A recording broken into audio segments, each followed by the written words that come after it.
भक्ति भारत में आपका स्वागत है। अगर आपको वीडियो पसंद आए तो इसे लाइक करें, शेयर करें और ऐसे और भी भक्ति वीडियो देखने के लिए सब्सक्राइब करें। मैं आपको एक कहानी सुनाने जा रही हूँ। मन चंगा तो कटौती में गंगा। एक बार की बात है, एक परिवार में पति पत्नी एवं बहू बेटा यानी 4 प्राणी रहते थे। समय आराम से बीत रहा था। चंद वर्षों बाद सास ने गंगा स्नान करने का मन बनाया, वो भी अकेले पति पत्नी। बहू बेटा को भी साथ ले जाने का मन नहीं बनाया। उधर बहू मन में सोच विचार रही थी कि भगवान, मैंने ऐसा कौन सा पाप किया है जो मैं गंगा स्नान करने से वंचित रह रही हूँ।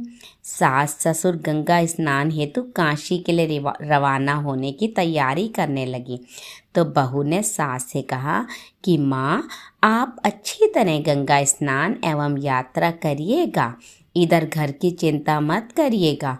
मेरा तो अभी अशुभ कर्म का उदय है, वरना मैं भी आपके साथ चलती। सारी तैयारी करके दोनों काशी के लिए रवाना हुए। मन ही मन बहू अपने कर्मों को कोस रही थी कि आज मेरा पुण्य कर्म होता तो मैं भी गंगा स्नान करने को जाती। खैर, मन को ढांढस बंधाकर घर में रही। स्नान करते करते घर में रखी अलमारी की तरफ ध्यान गया सास का, और मन ही मन में सोचने लगी कि अरे, अलमारी खुली छोड़कर आ गई। कैसी बेवकूफ़ औरत हूँ, बंद करके ही नहीं आई। पीछे से बहू सारा गहना निकाल लेगी। यही विचार करते समय स्नान कर रही थी कि अचानक हाथ में पहनी हुई अंगूठी हाथ से निकलकर गंगा में गिर गई। अब और चिंता बढ़ गई कि मेरी अंगूठी गिर गई। उसका ध्यान गंगा में ना होकर सिर्फ घर की अलमारी में ही लगा रहा। उधर बहू ने विचार किया कि देखो, मेरा शुभ कर्म भी होता तो मैं भी गंगा में स्नान करने के लिए जाती। सासू माँ कितनी पुण्यवान हैं जो आज गंगा स्नान कर रही हैं। ये विचार करते समय एक कठौती लेकर आई और उसको पानी से भर दिया और सोचने लगी, सासू माँ वहाँ गंगा स्नान कर रही हैं और मैं यहाँ कठौती में गंगा स्नान कर लूँ। यह विचार करके ज्यों ही कटौती में बैठी तो उसके हाथ में सासू माँ की अंगूठी आ गई और विचार करने लगी, ये अंगूठी यहाँ कैसे आई?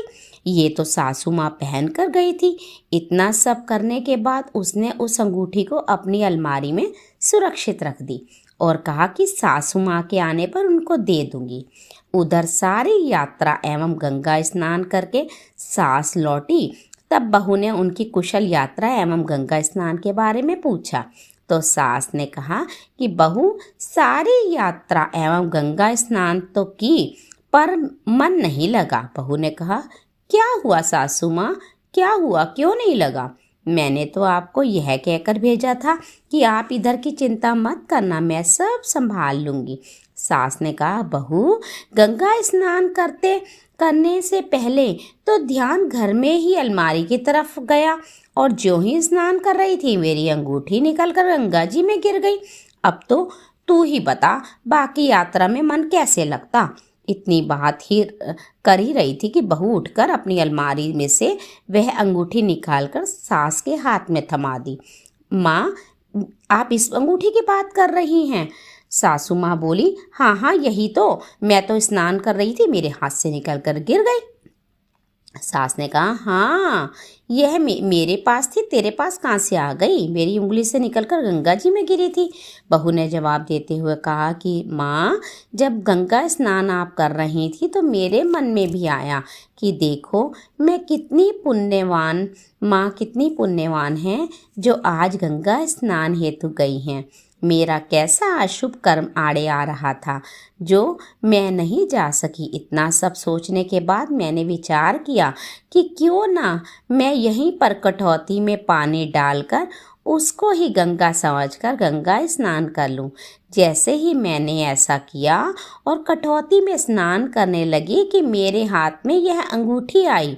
मैं देखी, यह तो आपकी है और यह यहाँ कैसे आई?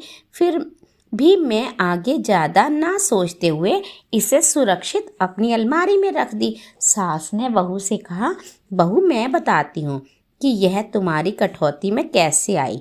बहू ने कहा, माँ कैसे? सास ने बताया, बहू देखो, मन चंगा तो कठौती में गंगा।